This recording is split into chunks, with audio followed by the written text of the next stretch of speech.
I am Doug Friedman. I am Bonnie Ray. And this is Your Mental Breakdown, the podcast.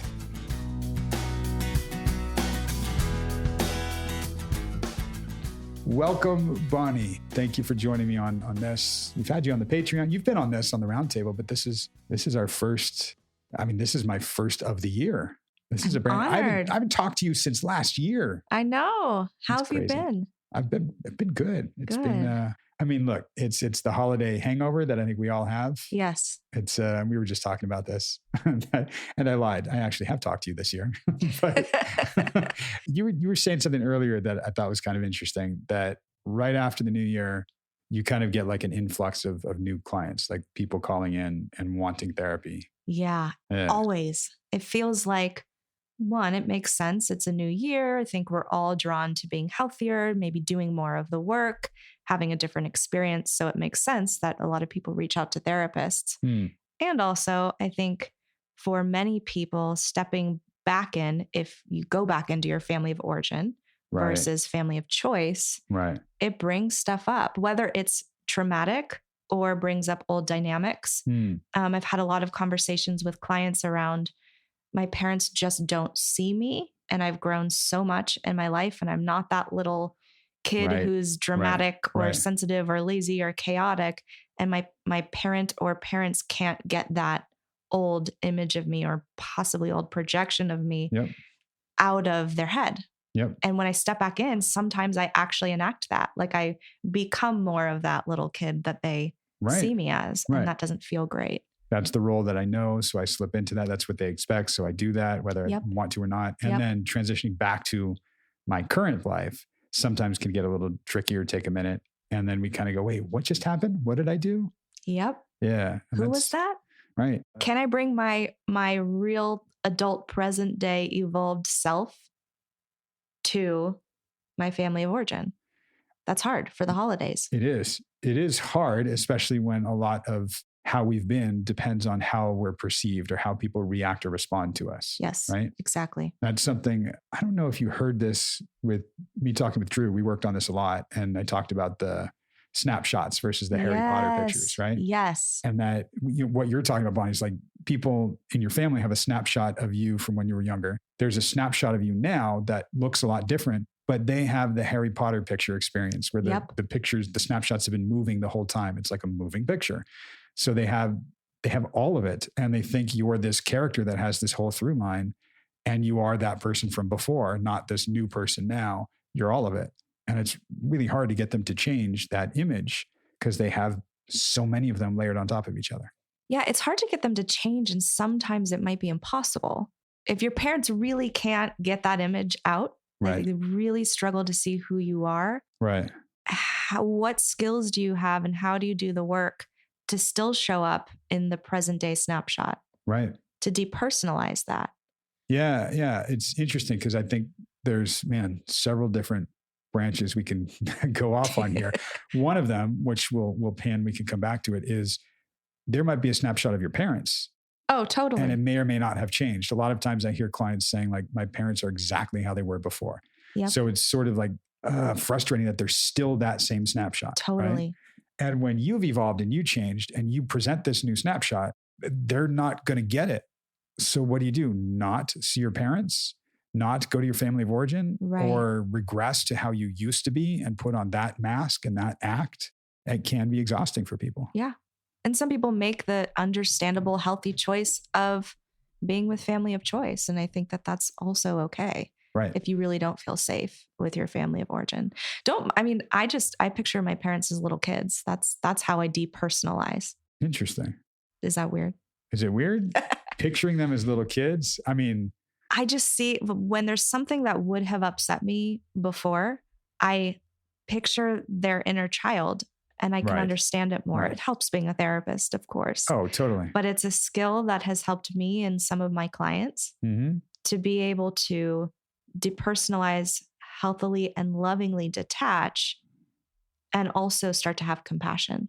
Yeah, that's right. I remember I would have some real difficulties with my dad, and he wasn't very emotionally expressive. And my sister said, well, he's kind of an emotional child. Like he's a child. You have to think of him that way. And I'm like, oh, right. So I think of the little dad. He never really got those needs met, didn't get to express those things. He's very wounded. He's very withdrawn.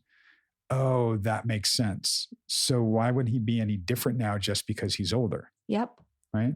But so if you're sitting with the kind of withdrawn dad, or for some people, the angry dad. Sure. Judgmental dad. Right. Yeah. And you take that on, and as the child, what does that feel for me? Then you're upset, you're wounded, you're traumatized. There's a way for you, and how you just described it, at, oh, these are his unmet needs. And he's clearly not aware of how that's coming off to other people. Right. Right. It's also weird being a therapist because and even if you're not a therapist and you're just aware of this, a lot of us have an inclination to want to help and want to help them change. Yes. They might not be ready to, they might not be willing to, they might not be able to. Yep. Right. And maybe they're doing it for a reason and they don't want to lower those defenses. And it doesn't take being a therapist. It also can be, you recognize it and you're just mad at it and frustrated by it and don't want to have anything to do with it. Or, it's like you said, it can create a lot. And that's probably why our phones start ringing after the holidays. And there you go. Right. I think I threw this on people and I say this every year around the holidays. It's Ram Dass's line. If you think you're enlightened, go home for the holidays. Right. I've never heard that. Really? No, but I'm going to steal that from you and use it. It's not mine. You can absolutely steal it. And I can guarantee you have heard it from me because I've said it to you over the years. Well, I just don't always listen to what you say. Oh, I'm sorry. If you listen to like 1/10 of what I say, you'll get a lot because apparently. You're so smart, Doug. It's not that I'm smart. It's just that I say a lot all the time. You do say a lot. But as therapists, we repeat ourselves over and over. You do that too? Oh, of course. And sometimes clients are like, I'm so tired of talking about the same thing. Right. But we're talking about the same thing at a different point in your growth. And maybe it sticks today and it didn't stick before. Right. Or maybe it's processed differently. Actually, I love repetition in therapy because you start hearing it over and over and eventually you're going to have a response. Yes. Oh, that's why you were doing. Oh, okay. Yeah. And it can enter in a cerebral, like intellectual place if I get it. But when it drops down and hits you emotionally, maybe through a metaphor or there's some other way, right? That's when it has the most lasting effects. Yeah. Yeah. I love that. And that's fun. That reminds me of something you called me out on when we did a Drew episode on the Patreon.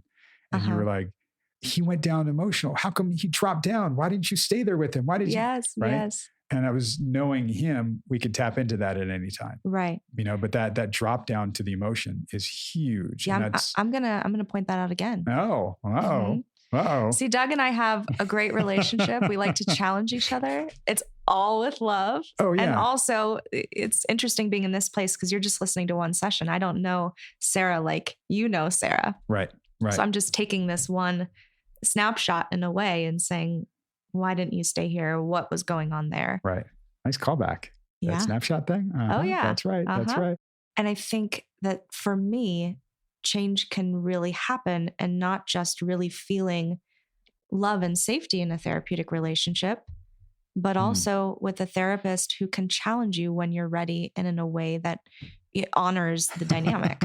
That's right. Because you challenged Sarah and I'm like, I love you, Doug. A couple of times. Because I do I'll call bullshit too. Yep, but I know who I can call it with and I know how. Exactly. Right? Exactly. And that's the relationship I have with her. And I will even say that, and you guys will hear it in the session, which maybe we should stop talking so you guys can hear the session and you'll know what we're talking about. That's when a good we get idea. There.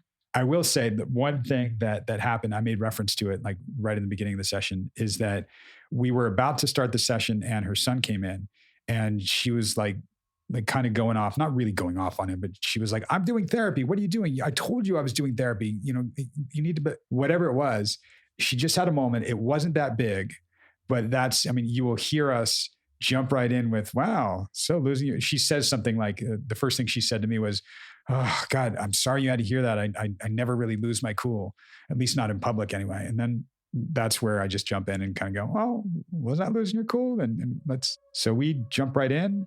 I think you and I will jump out of the way so you guys can jump in. Yes. And we'll be back and break it down with you in just a little bit.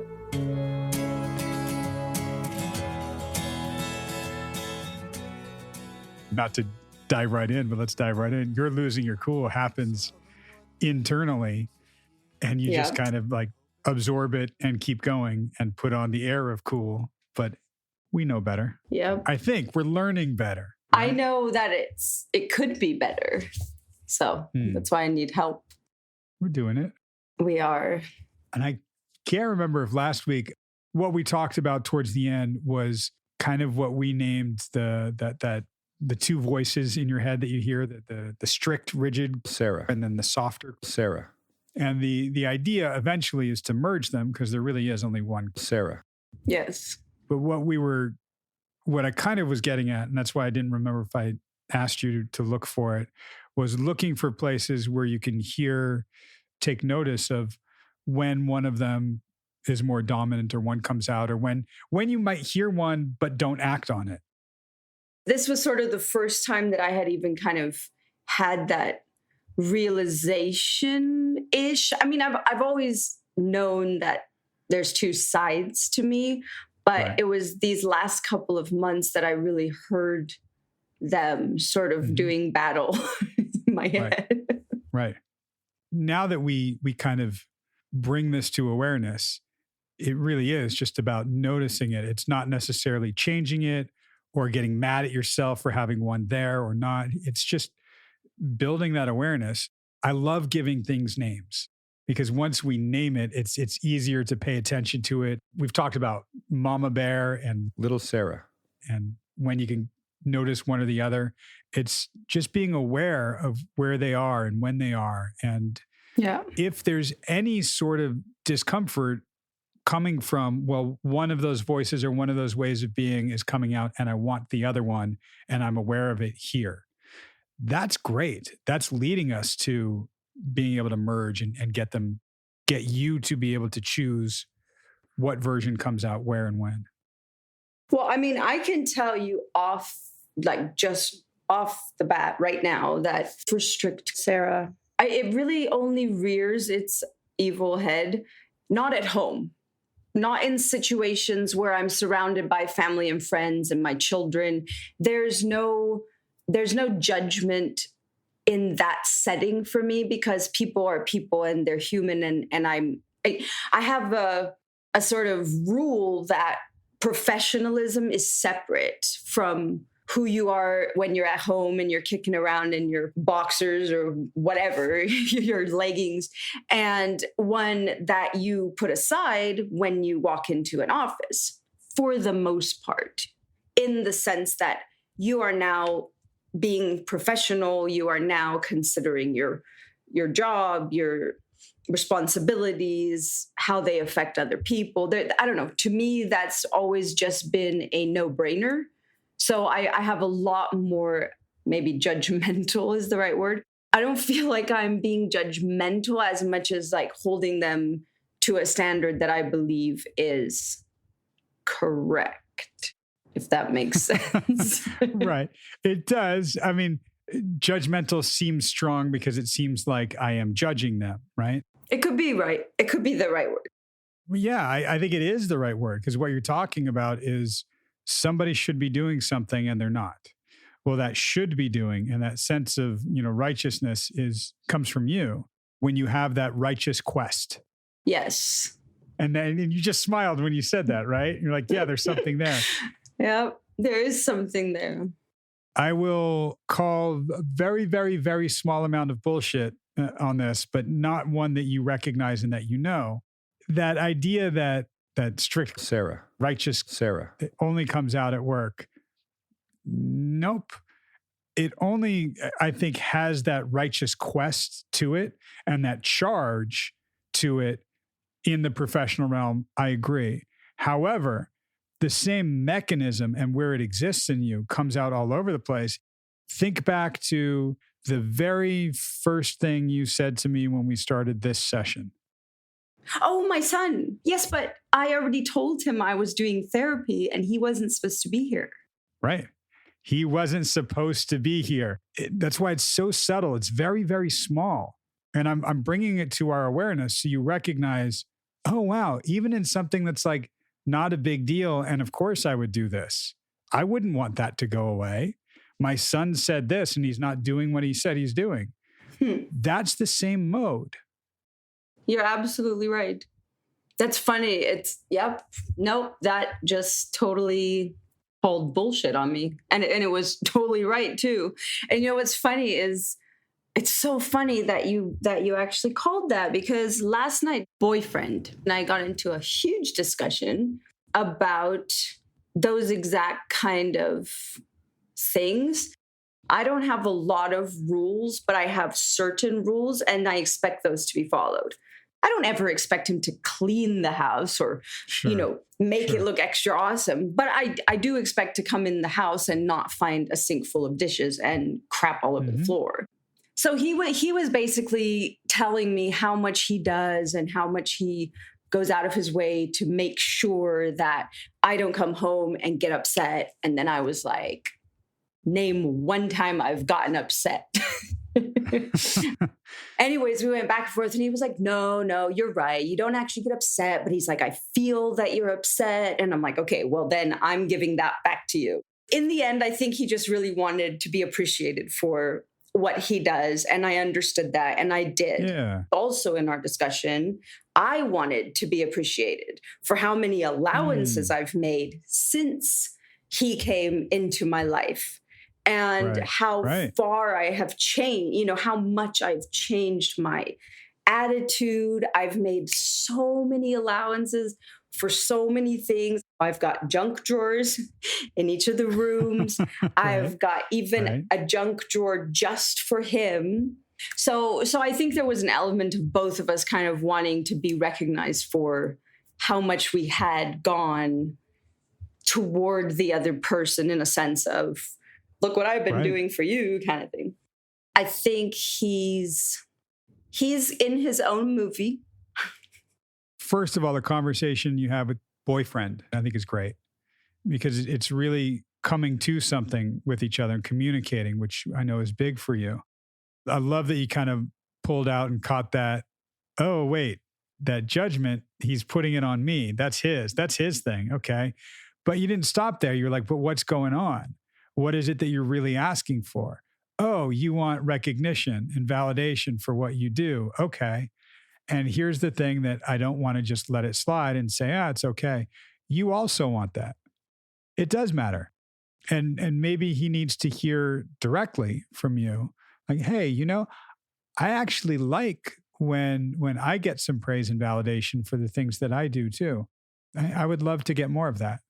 It's not saying he's doing anything wrong or he's doing something bad. It's highlighting something that would be nice and you would like to see. And it gives him the opportunity to do it. Sort of like saying, yeah, I love when there are fresh flowers in a vase in the house. And then it's in his mind, for example, and he might pick up flowers, put them in a vase, put it somewhere, and wow, that's wonderful. And it means so much to you. If you don't mention that and say that's something you might like, he might never think about it. And if you say, you never bring me flowers, why don't you bring me flowers? I get what you're saying. It makes perfect sense. Boyfriend would never think of it. So right. It's a good and starting saying point. it in a way that's I would love the presence of this positive thing, not scolding him for the absence of it. Yeah. And that's an invitation. I don't want to be dismissive with that one and brush that aside, because that is something that will eventually accumulate. Yeah. And fast forward several years and it will turn into resent. And you will keep score in your head, but he might never be aware of the score. Mm-hmm. And it's not about score. It's about something that you would like.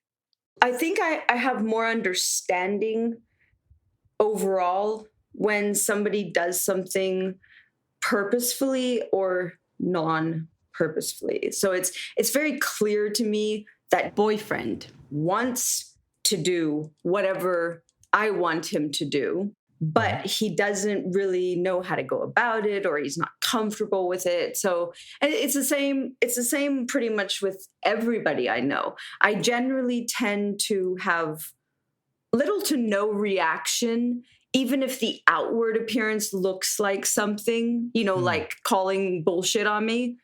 What I'm really doing is thinking, okay, what does that really mean? So he didn't say exactly what I wanted him to say, but I won't go to sleep feeling mad at him or feeling upset at him because I know his, where his heart is at. Right. Yeah. Yeah. You're looking at intention. Yes. What is somebody's intention? That's the word. That's really important for you. And it's something that sometimes it might be a really good intention, but a poor execution. That's okay because their intention is good, but it doesn't let them off the hook for everything entirely. A line I love saying for that is, it explains it, but it doesn't excuse it. I like that. And there's something, I want to go back to something because you and I have each repeated it during the session. When I said I was going to call bullshit on you, you and I have both repeated that phrase a couple times. So as we say it, and you're smiling as we say it, and I know we have our language, but I want to know what that means for you to have me call bullshit on something, what that, as you're hearing it, as it's in your head, because it is now in your head. So tell me a little bit about what that is for you. Well, when you said it, I thought, oh gosh, what, now I'm going to be embarrassed. But as soon as you started talking, I was like, oh my God, that is bullshit. I feel in my heart that I have a different attitude when I'm at work than I do at home. But when you called bullshit, I saw the connection.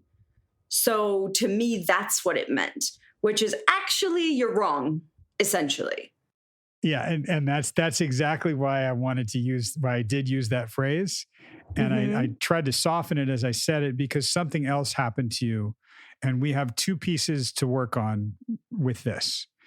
One is the thing that we're talking about. Those two, Sarah. Recognizing, as I said, there really is only one Sarah. But these are two sides.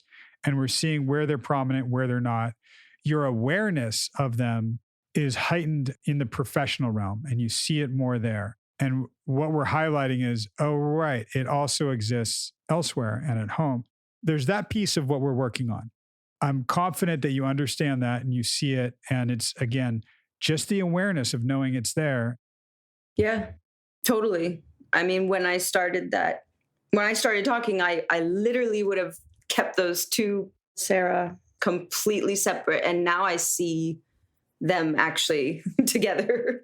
Right. Remember, the goal of what we're doing with this is to see them as separate, to understand them, to have a relationship with them, to be able to have some choice over when they come out and consciousness about them, and then to merge them. So what you're seeing is, oh, right, there is one Sarah. And they're both kind of enmeshed and intertwined. That's the motion you made with your hands, right? Yeah. I want to make sure that as we build the awareness of this, you're not beating yourself up too much. And you're not looking at... That's never going to happen. Well, hang on there. No, honestly, I'm not beating myself up right now. I'm really thinking. And because now I'm seeing all the ways that they're always both there. This is the other piece of the calling bullshit. And this is what you just did with I'll never get there. It was, you smiled, you were kind of making light, making a joke, the dismissive hand.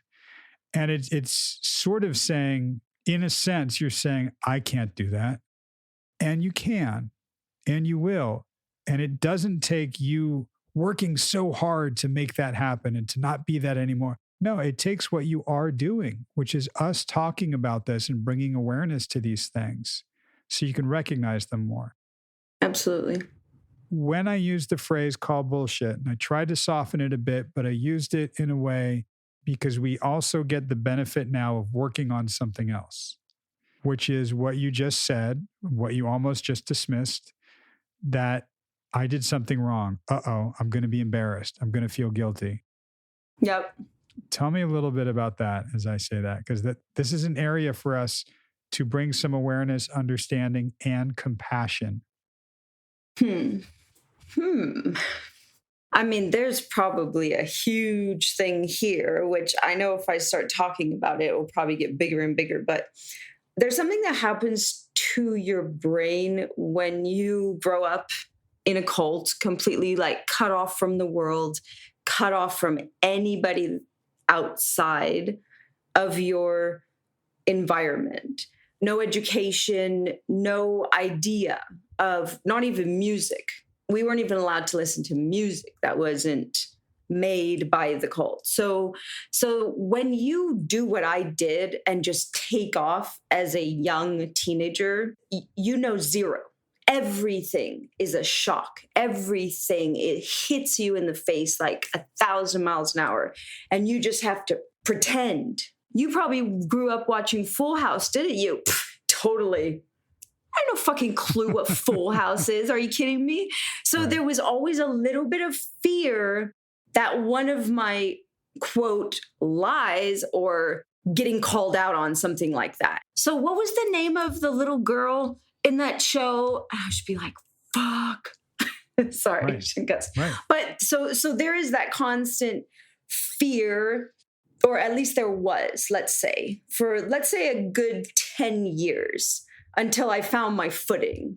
I figured out what I was good at. Yeah. I started getting education. I started actually being able to talk about things and know about things and do things. And I wasn't just saying I could do it or I knew about it. So that's partly maybe something that there's still maybe that element of fear there. Like, oh crap, I just said that I knew this or I felt this or I thought this, but that was not correct. Right. Maybe. And then the other part of it is that I do actually take a bit of issue with people who fib a lot. Mm-hmm. I don't like it. I don't like when people pretend or make stuff up. I hate when people get themselves out of situations where they should be held accountable because they just lie. And that bothers me too. So thinking, oh shit, was I just that person? That also freaks me out a little bit. So who knows? I am my own worst enemy, really. And you are your own best friend. And we're navigating this. This is what we're doing. And this is the space to kind of swim in this and figure this out. This is a place where you can say, oh, I don't know. And I'll tell you a couple of stories and we'll see how they highlight. One's going to involve pink. So I know you'll like that because that's your color. Yeah. Right? It's a little bit about this because what you're describing is growing up in a cult and leaving at a young age and everything hitting you at 1,000 miles an hour. Yeah. Your brain was developed and you were conditioned a certain way. And I would say, and I really tried to soften it, but I wanted to use the phrase, and it's how we talk, calling bullshit. Believe it or not, as a therapist, I would say that's a traumatic thing to say to you. And it might not have seemed that way to you, partly because it was softened and partly because we have a rapport and a way of talking and you're safe with me. Yeah, I see you. I see your intention. Yep. Yeah, exactly. The phrase, though, is a certain phrase that did make you like, oh shit, what did I do wrong? Oh no, I'm going to be embarrassed. I'm going to be exposed. And that's a trauma response. You grew up where the consequences of anything like that were very, very severe. And even as a teenager and beyond, if you didn't know what Full House was, those consequences were severe. No, those were scary. All that stuff was terrifying. Yeah. Exactly. And so many people, as they grow up, forget what it's like to be a teenager in school. It is so scary, a lot of these things, and fitting in. When I was in the music business, this is back in the 90s, and there were all these indie bands and cool kids and cool people. And I was a kid. I dropped out of college to go work at this place, and people would be talking about all these indie bands. And to get the right cred, I'd have to kind of go, oh yeah, I love them. Mm-hmm. And it was really tough because I was constantly fronting like I knew who these people were. And it was so stressful because I was such the outsider trying to fit in. And then I kind of hit a point where I went, wait a second, let me flip this somehow so I don't feel like the inferior one. Let me make it not about that. I didn't want to make those mistakes and it was too stressful. So when they'd name a band, I would just go, oh no, I haven't heard of them. Who do they sound like? Do you think I would like them? What album should I get? And I became more curious about it and inquisitive and allowed them to educate me about it. And it wasn't like, oh, that guy doesn't even know. It's like, no, I don't know. Tell me about it. And it flipped it. I want to see if we can invite that in, because it's not something you've practiced much. And it's not something for you that's ever really felt safe. So if it feels foreign, yeah, it's going to feel foreign, because you couldn't do that. You couldn't do that in the cult. You couldn't do that in your social scene. And when you got out, you couldn't do that.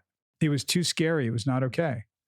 My children are teaching me that lesson. Honestly, I've gotten to a point now where I'm just like, no, I have no idea. Tell me about them, or play a song of theirs. Before I would be very like, no, of course I know that. And it's been a long time since I was 15. I can't keep up anymore. Something that I think about when I think of you is wanting to absorb all the information and going into the library. Yeah. If you think of the world as your library and people can educate you, great. Educate me. Yeah, you know? I love that. Yeah. The pink story is one that highlights the difference between arrogance and confidence. Because I think there is a fine line. And I think arrogance can be repulsive for many, and confidence is very attractive. And I remember as a young kid, I think it was in the 80s, I was watching a early morning motocross race. And this one racer showed up to the race in full pink leathers, hot pink leathers and a pink helmet. And they showed right before the race started, and they showed a little interview they did before the race.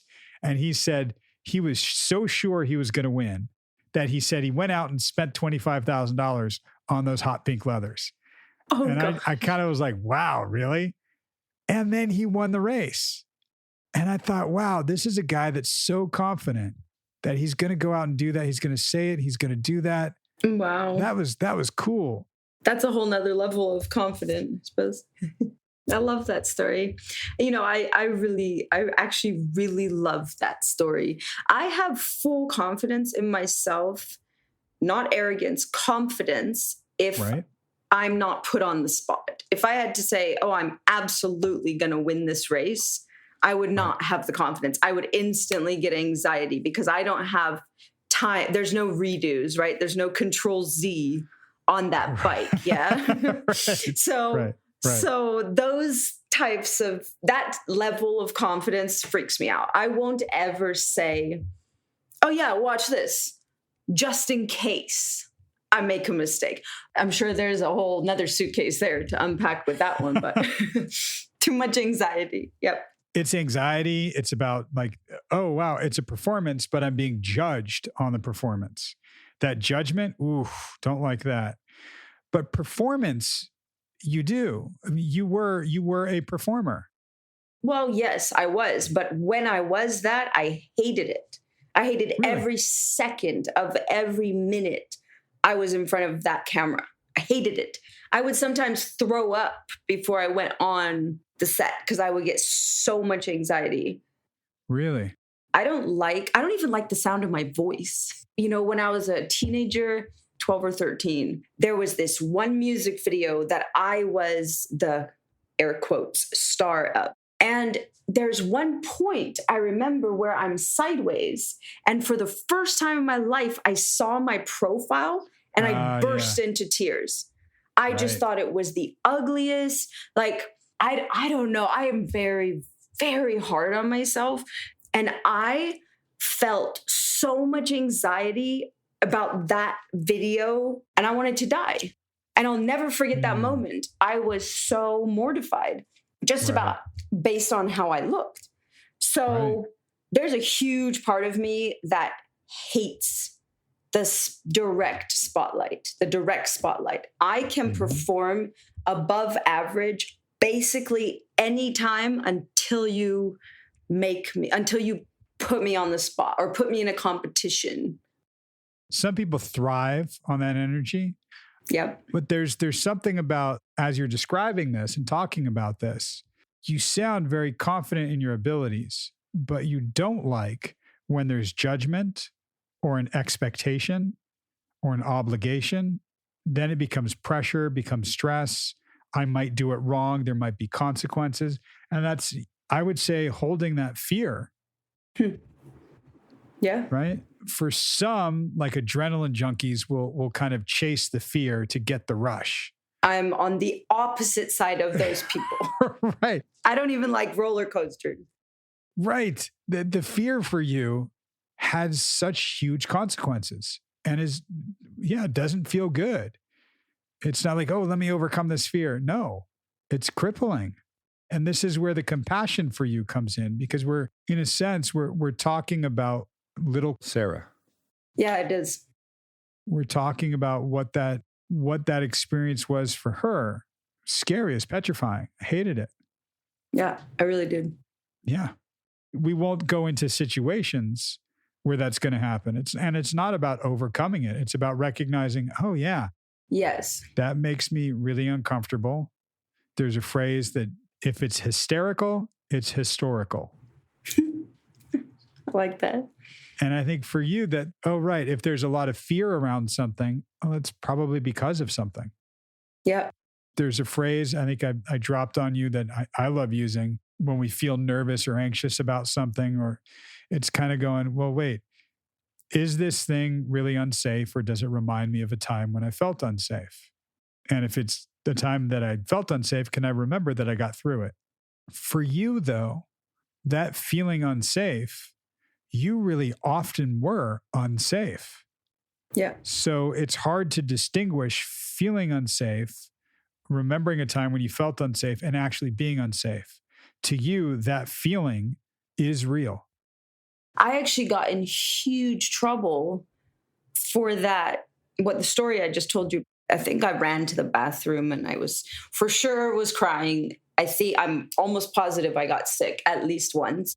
And then I got in so much trouble because I was basically like, how dare you? You're one of the lucky kids. You get to do this kind of stuff. I just remember going to bed just thinking like, oh my God, what is wrong with me?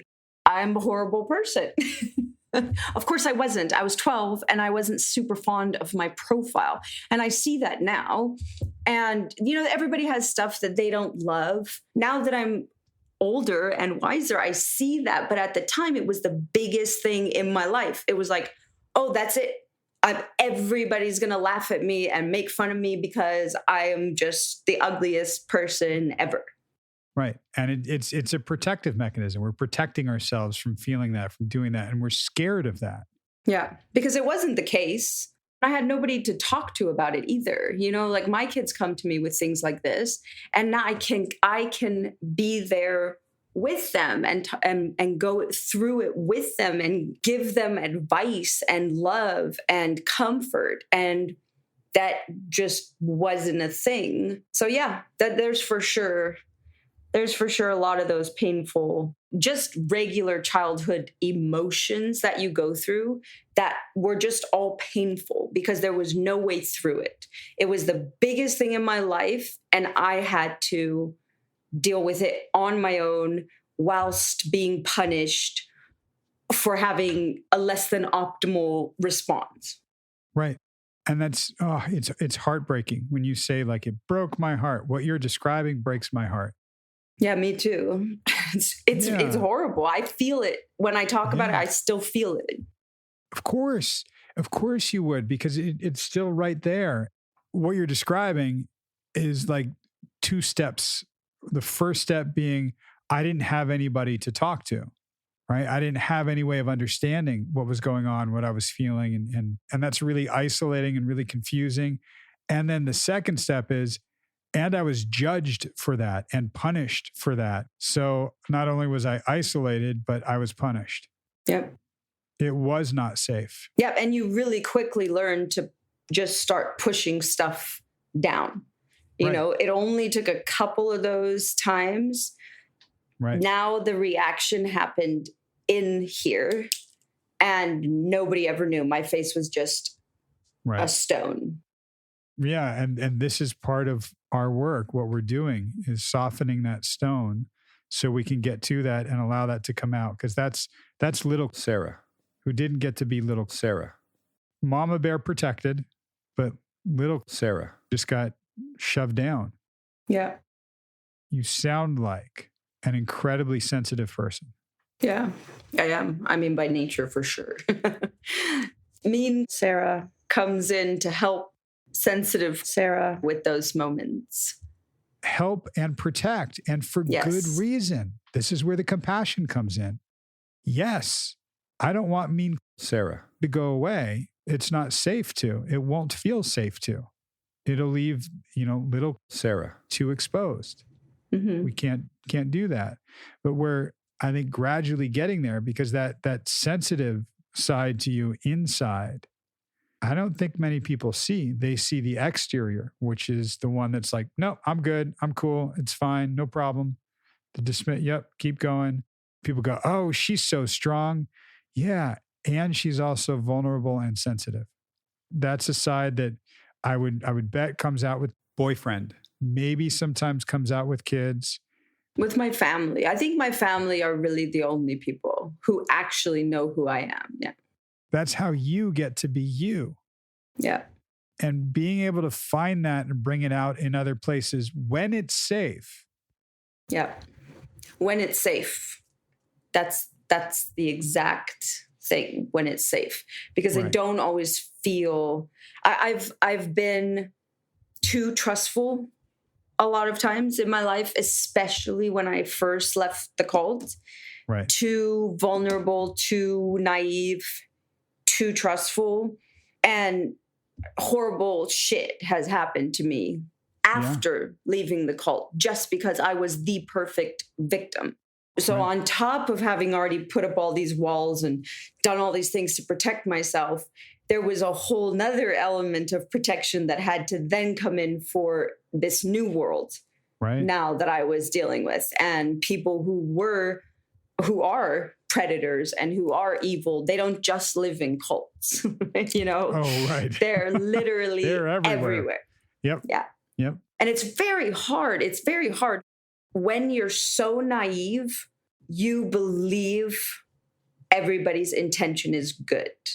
Over the years, obviously, I've honed my skills of perception, but also I've learned that you can't actually trust anybody until they prove that they can be trusted. That's at least for me. That's the experience I've had. Yeah, absolutely. And I like the way you tag that, like, at least for me. And owning that. We are always going to err on the side of your safety. Yeah. Because feeling unsafe is not okay. No, it's not. It sucks. Even if something is safe, feeling unsafe is not okay. That's part of living through that trauma. That's part of what you carry. And we're going to find ways to feel more safe in places so that we can actually be more safe in places. And there's a calibration of that, because when you're sort of that softer Sarah, you can do that with your kids and in places. When you're on the righteous quest, it sounds different. You've got an incredible openness, willingness, and ability to hear it, see it for yourself, apply it. And what I'm hoping is some compassion for yourself, so you don't beat yourself up or try to correct right away. It's just going, oh, okay, I understand that. I see that. And just let it sink in. And I think you know this, the work that we're doing, it's about letting it sink in, gradually seeing some change over time. Not like, okay, I'm going to fix that. Great, I'll work on that. I'll handle everything. Sure, we got it. No problem. And it's going to happen. Yep. We're going to do that. It's going to be cool. But in the meantime, compassion for yourself. Thank you, Doug.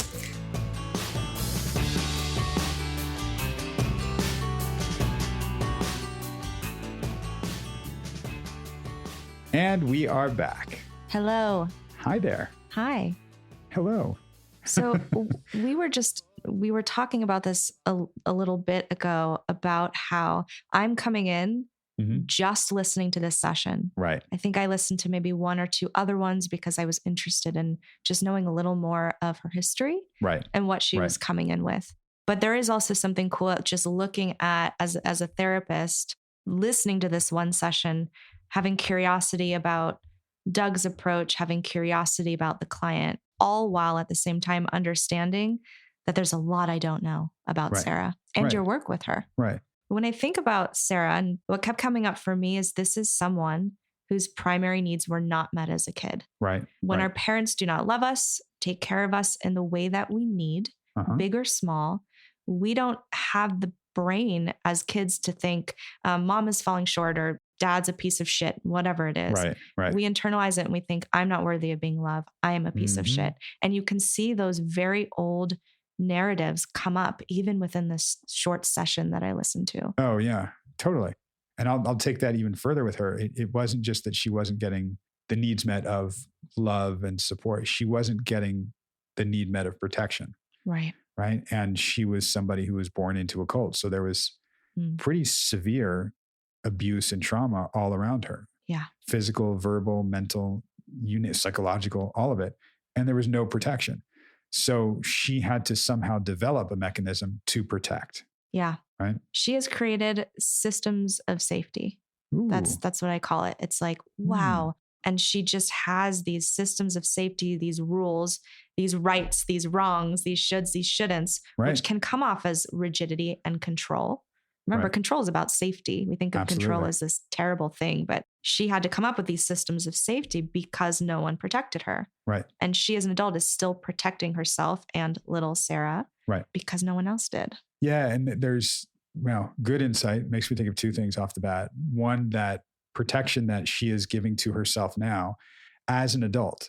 That's what we've called sometimes with her strict Sarah or rigid Sarah or mama bear or big Sarah. She'll do that because now she can, right? No one else did. So she does that, and it might be very pronounced because she's compensating for not having had it before. Yes. So she's being a parent to herself that she never got. And she's doing that often in a hypervigilant way where it's at friends' houses, with other people's kids, with her own kids, with her boyfriend, with her siblings. It's just going to be pronounced because no one ever did it. So she's just doing it everywhere she can and making up for, right? Right. I wonder how people in her life or outsiders perceive that because they're not going, oh, that's her trauma. This is her protection. I wonder what the perception would be of her. Yeah. And that's a few sessions ago. She was talking about being at I think it was her friend's house, might have been a sibling or a friend's house, and cleaning up. Like everybody was in the kitchen and she was there cleaning up. And the friend said, you realize you can't just go to another woman's kitchen and start cleaning up. Right. And she talked about, Sarah did, about how she never thought that other people would feel uneasy if she was going into these, you and I, Bonnie, have talked about this, these compulsions. Yes. Right. It's going to lead us into the second thing I was going to say about the systems of safety you were talking about and something you texted me when you were listening to the episode. Right? So go ahead, say your thing. I'm going to come back to systems of safety. I love that. I want to be very clear that, well, personally as a therapist, I don't love diagnoses. I think they're important, definitely sometimes, but I also want to consider trauma history. I want to consider individuality. Right. I think that people get misdiagnosed, overdiagnosed. I don't think we count for oppression and trauma as much as we should. So as therapists, we're not going, what's the diagnosis here? We're going, who are you? What have you been through? Yes. I want to be let in to all of the world. However, at the same time, I know I can't help sometimes, but when I hear something and it's something maybe I specialize in or I have personal experience in, to go, I wonder if this is what's happening here. Because I don't know Sarah's I have literally listened to maybe a half an hour of her speaking, but something that would be on my mind would be, and I would never give this diagnosis. I need to work with somebody for probably a year before I really talked about it, is this diagnosis that often gets overlooked, which is OCPD. Right. People think it's the same as OCD. It's not. It's obsessive compulsive personality disorder. Right. Again, so not diagnosing Sarah at all. And sometimes we say, is this a personality disorder or is this trauma? Right. Exactly. Right. And also knowing that a lot of times personality disorders can come from trauma. Right. Right. But what I'm seeing here is there's a lot of perfectionism, these systems of safety, the rights, wrongs, there's a rigidity to it, which is, we said before, of course. Right. I don't see how Sarah, like she is thriving with what I know of her background. Yeah. It's incredible. She sounds like an amazing mother, an amazing protector. The fact that she was able to get out of an abusive relationship and a cult. Right? I Yeah. mean, it's incredible. Right. So again, I'm not Right. saying she has this, but there is that perfectionism oftentimes in my experience with people who have OCPD, and I've worked with it professionally and I have it personally in my life with a good friend and with a family member. There's this idea with professionalism. They have these ethics and morals and values, which I often very much agree with, but they really, really struggle when other people don't. Right. And Don't so I heard that a Yep. lot. And Yep. she said, it's not that I'm judging. And then she laughed at herself. She's got a great humor. She's like, maybe I am. Yep. But in a professional environment, there are certain things that you should and shouldn't do. And she said that again with, I have certain rules and I expect my boyfriend to follow them. Right. And then when she talked about that incident with her son, there was another, I think she said, he knows he shouldn't do that. You don't do that. Right. And we all feel that way with things. But sometimes if you are in the OCPD range, it's really hard. Like, why would you do that? Right. That is morally wrong. That is ethically wrong. That is. So anyway, I was just curious if that was something that ever came on your radar. Yeah. And it's interesting because I'll going back to the second thing I was going to say about system of safety. Oh, sorry. Sometimes I just keep rambling. No, this is we're tangenting around because I could keep going. I love talking. Really? I can't relate to that at all. So I will come back to your OCPD question or thought. I will say that system of safety, I loved how you phrased that. And it's something I learned a long time ago, back when there was MPD, multiple personality disorder. Yes. And my mom, a therapist who specialized in that and deprogramming people coming out of cults, she would work with this. It's called dissociative identity disorder now. DID. Right. I remember talking to my mom about it and thinking, oh, so wait, it's just a defense mechanism that you develop because of trauma? And she said, no. It's an incredibly advanced system. Yes. And a brilliant system. Right. To protect. And that's, for her, I did call a few things to her attention and just challenge them, and doing it very carefully. And I even called out how carefully I was doing it. I think the second time I did it. Right. But there were things that I would hear her saying like, well, I'm not really beating myself up about it. I'm like, well, yeah, you are. Right. Yeah. Right? To kind of move to that, because that was a time that I paused and wanted to listen to it again. So you called bullshit on her and you did it in such a loving way. And I could tell, oh, they have this thing here. They've got a language together. Right. They have a connection together, or else I know Doug, he wouldn't have framed it like that. So later down the line, you call bullshit. She says, oh, totally. She totally agrees with you. And then later down the line, she brings up that you called bullshit again. Oh, you were talking about intention. She said, if I know the underlying intention, it diffuses the emotion. It becomes okay for me. Right. Like I know my boyfriend's intention was this. She's very aware. Right. But her example that she uses is like, when you called bullshit on me, I could have been mad at you, or not, well, maybe she said something about not sleeping at night. Right. But I knew your intention. Right. So then I became really interested because I look a lot at transference. I believe there's so much healing that can be done just by the dynamic and the relationship of therapist and client. Right. And I'm sitting there like, okay, so Doug, no, I don't know her profile. I know she uses she, her pronouns. I know her name's Sarah. That's all I know. But I also know you are a white cisgender male. Right. So I'm aware of that and the power dynamics of that in the room. But also my assumption, please correct me if I'm wrong, is that perhaps the cult leader was male. Oh, yeah. Right. Yep. I know because I asked you the relationship with dad. Dad was the safest person. Safest. Yeah. Right. Not very safe, but the safest. And then he totally left and abandoned her. Correct. So I'm going, what is going to unfold between Doug and Sarah here? And how can that be a place for her to really repair? It's clearly already there. She feels safe with you. But she did kind of mention, I could feel mad at you for not saying what I wanted you to say, but I know where you were coming And then you said, I want to go back to something, Right. which is really great. You went back to what that was like. But yeah, I wonder, I'm looking at my notes here because my notes are, does she trust men? Does she as a woman feel smaller than men? How does that play out with you? What systems of safety has she created to be safe with men? Accommodator? Because oftentimes with your, I'll give it to you, you're really good at metaphors. You're really good at your disclosures are very thoughtful and they're smart. And I can see how your clients are like, oh, totally, that makes sense. Every time you do it with her, she eats it up and she's like, oh, I love that story. And I'm wondering, I'm sure a lot of that's real, but how much of that too is trauma with men and feeling like, I'm smaller than, and as therapists, I think we're put on a pedestal in a way. Absolutely. I'm coming to you, I'm paying you. You're the expert. You're the expert. Right.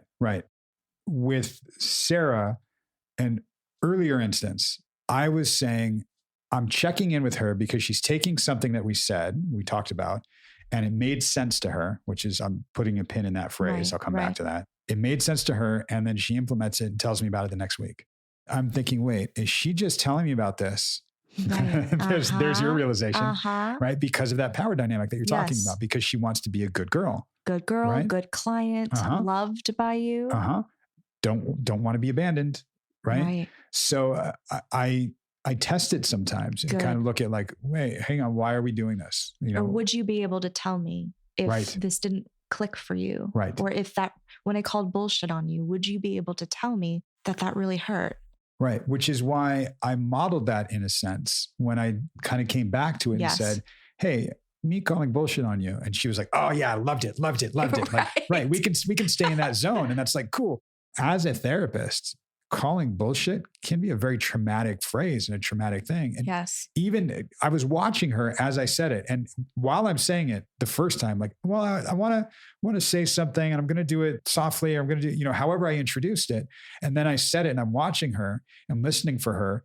And she jumped up. I was like, oh, totally. Yes, it's bullshit. Like, that's a trauma response too. Totally. Caretaking. Yeah. Caretaking you. Yep. And when I hear, the thing I put a pin in, that phrase that people say, clients say to me all the time, oh, that makes sense. Yeah, that makes sense. I hear that. And every time I hear that. Totally. All the time. Yeah. There's a part of me that no longer goes, yes, it makes sense. Right. Nope. I do the opposite. I go, fuck. Yes. Right. Yes. Oh, man, I just made it intellectual. Now they're getting it intellectually. Yeah. That's cool. Or that's really smart. Right. That's really smart. Huh. Is it? Oh, yeah. That's okay. And that's okay. It's a good thing to have that awareness, that intellectual awareness. Fine. I realize, oh, wait, we're missing something else. Yes. Right. If we just stay at this intellectual place and we get it and we move on, this isn't just a learning thing. Like, take notes. You're going to learn how to be, the better version of you that you want to be. Here it is. Oh, that makes sense. Cool. Noted. I will correct that next time. Right. And the elevator is still in the attic. Right. So it's to go to that, the thing that came up for me. And as I said before, I know, Doug, I trust you clinically. Right. If I didn't know you and I just listened to this is the one thing that maybe I would have done differently. Ooh. Not a big thing. So first of all, I love when you talk about that it is hard to distinguish feeling unsafe versus being unsafe. And Sarah was actually unsafe. Right. All of this stuff we're talking about comes from a place of actually being unsafe as a kid. Right.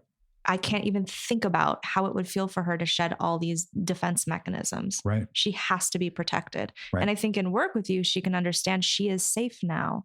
Right. How can we thank those defense mechanisms for protecting her, but also say, I don't need you now. Mm-hmm.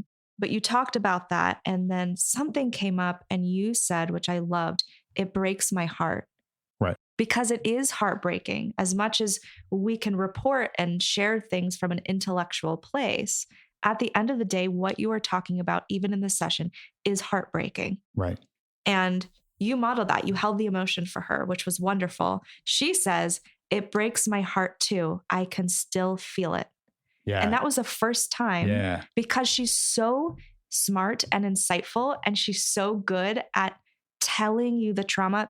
So she's telling all these hard things. It seems to be in a very cerebral place. And again, I'm not seeing her. I'm only listening. And so when she says, it breaks my heart too, I can still feel it. Yep. And I heard like a little shift in her voice. Yep. Yep. There's a glimpse of emotion.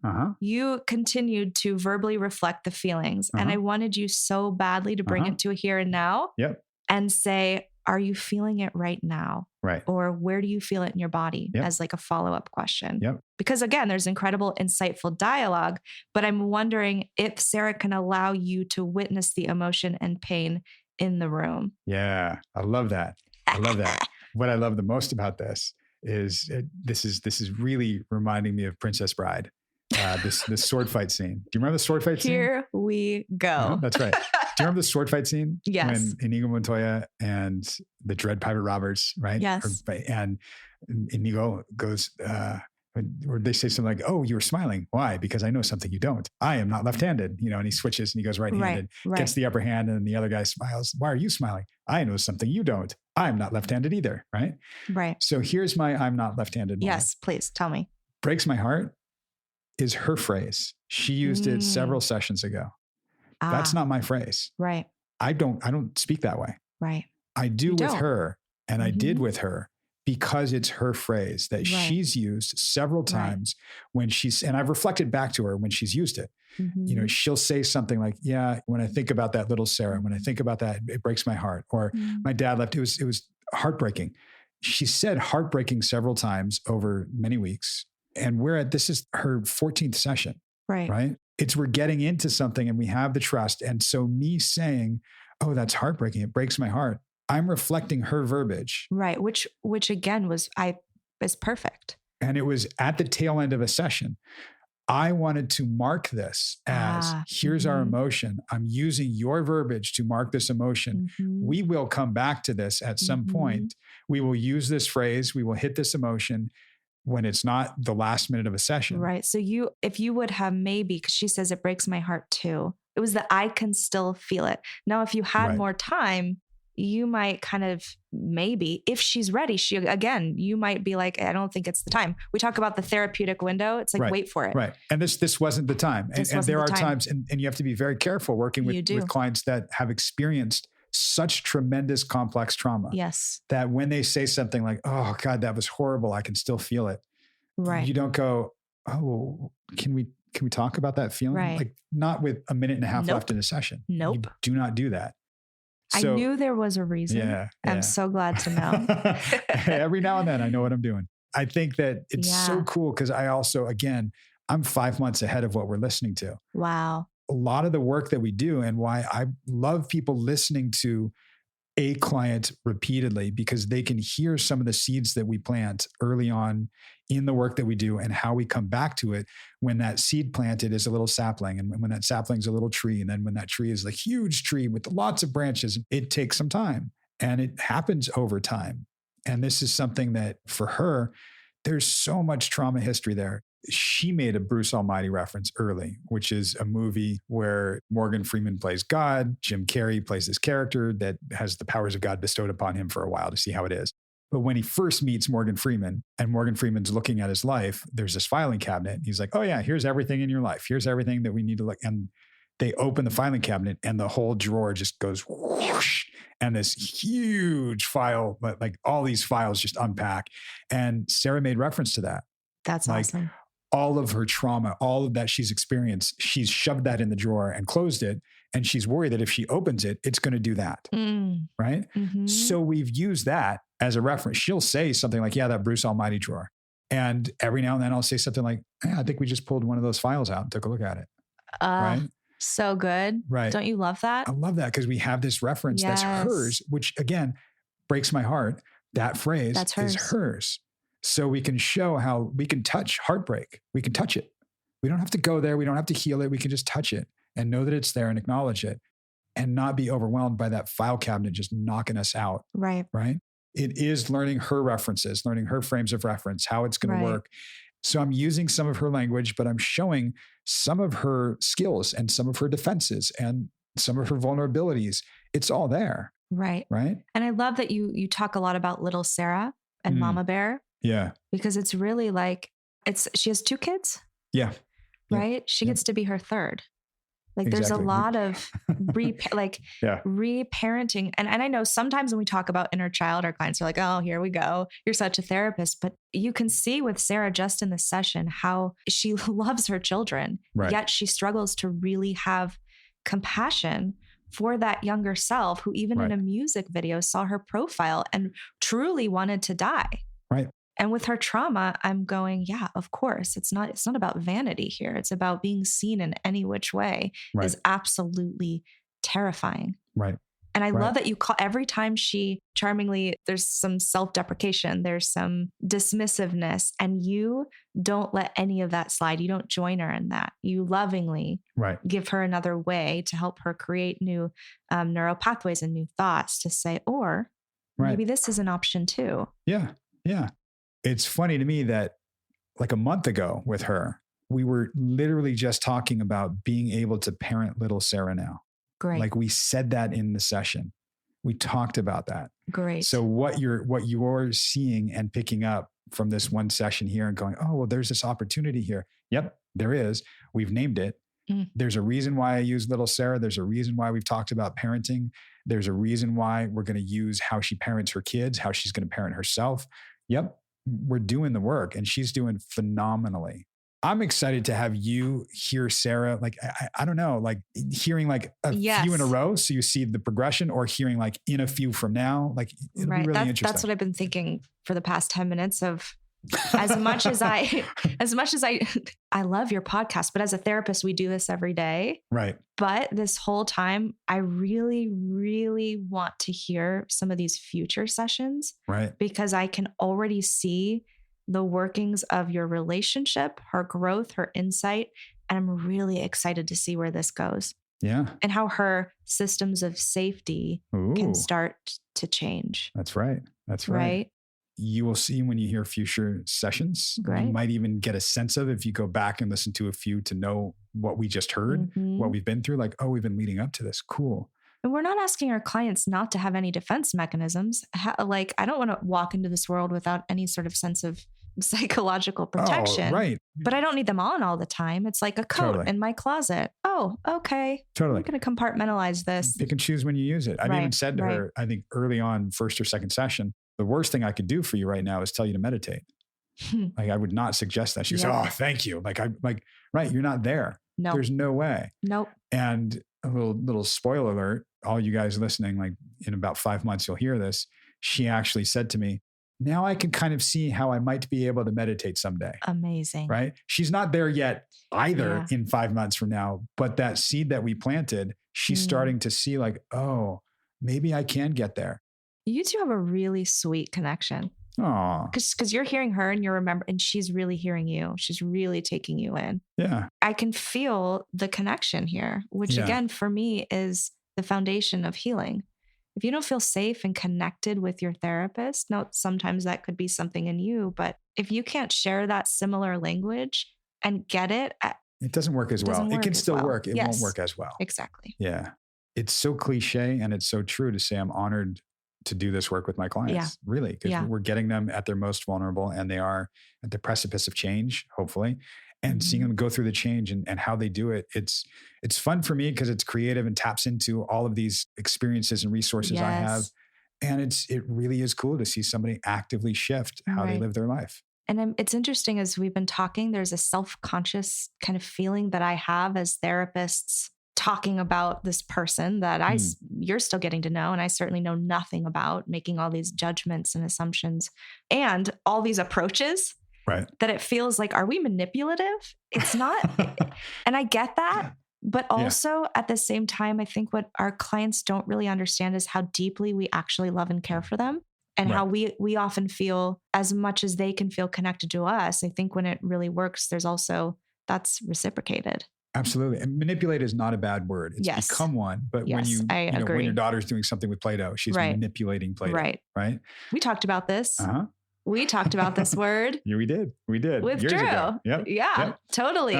We can think of manipulative in the bad, like there's an evil. It's not about evil. It's about shaping. Shaping. I mean, we are literally trying to help people reshape their minds and how they think about things, how they feel about things, not trying to make them into what we want. If anything, I'm guiding somebody to where they want to go. Mm-hmm. I know a way to get there, and I'll help them get there based on how they can do something. I'm not going to take somebody through a shortcut that I know they can't handle. Right. I'm going to take the path that they can handle based on how they walk, how can they move. And we're going to take that path to the place they want to go ultimately, not where I think they should go. Right. And because every client's different, again, you're not in your lab coming up with, you're attuned and you're connected to the actual person that's in front of you. So you're being thoughtful and mindful, and by being attuned to them, you kind of understand what pathway might be best, might be in their benefit, just like self-disclosure.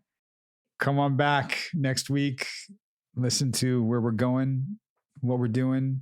And if you want to see more of what we're doing and where we're going, you can find us on social media. We are on the Instagram, the Facebook, the TikTok, the Twitter.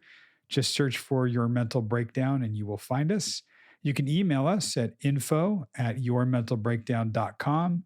And if you have a minute, please rate us and review us on whatever platform you listen to us. It really does help raise our visibility so more people can hear and benefit from what we're doing. Bonnie, you will come back on. Like you're in it now. You're in. What? Okay. No, thank you for having me. You're very welcome. And for being brave to actually put your work out there, because no therapist wants to do that, or they do, but they're terrified. You're brave. Oh, you know what, Bonnie? I hear you. I thank you. That means a lot to me. Doug, you took a compliment. I'm sorry, I'm not what? listening to you. Bye. Bye.